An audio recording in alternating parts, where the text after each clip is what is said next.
continent. Amérique in the Mayan language means land of the wind. It is also the name of a mountain range in Nicaragua that was rich in gold and visited by both Columbus and Vespucci.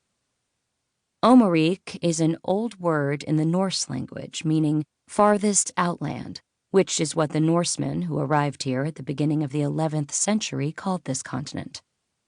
América could be an Algonquian word. Prologue. Kitsi-Amisqua, the story of Great Beaver. This is a story, part true, often embellished, but nonetheless rich with wisdom about the forming of the Connecticut River Valley. About how, at the end of the last great ice age, the glaciers melted into vast, rocky slurries of ice, then moved across the land, scouring out valleys and ravines, canyons and lakes and river bottoms.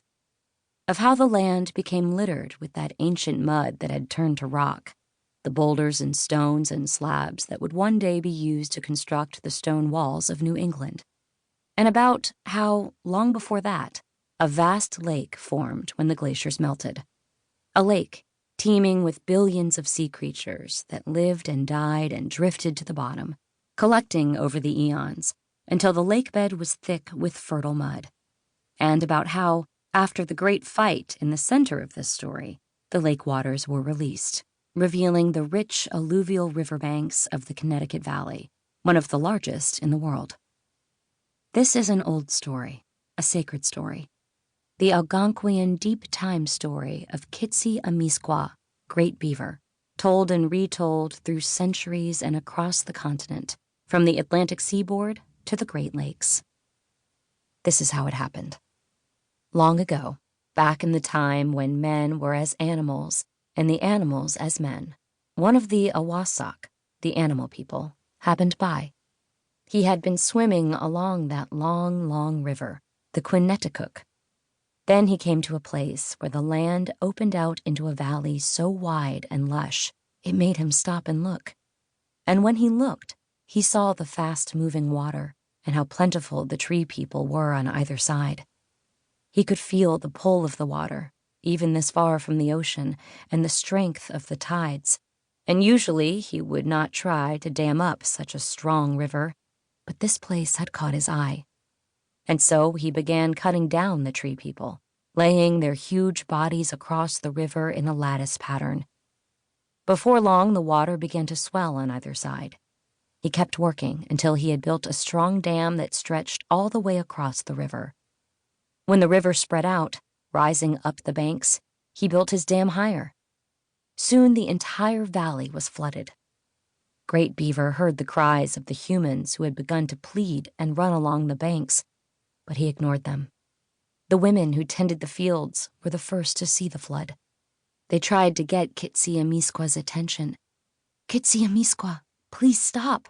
Please move your dam. Our fields are beginning to flood. Soon we will have no crops. We will starve." But Kitsi-Amisqua ignored them, slapped his huge tail, and told them to quit whining and go away. The women grabbed their hoes and baskets and rushed back to the village, where they appealed to the village elders, entreating them to speak to Great Beaver.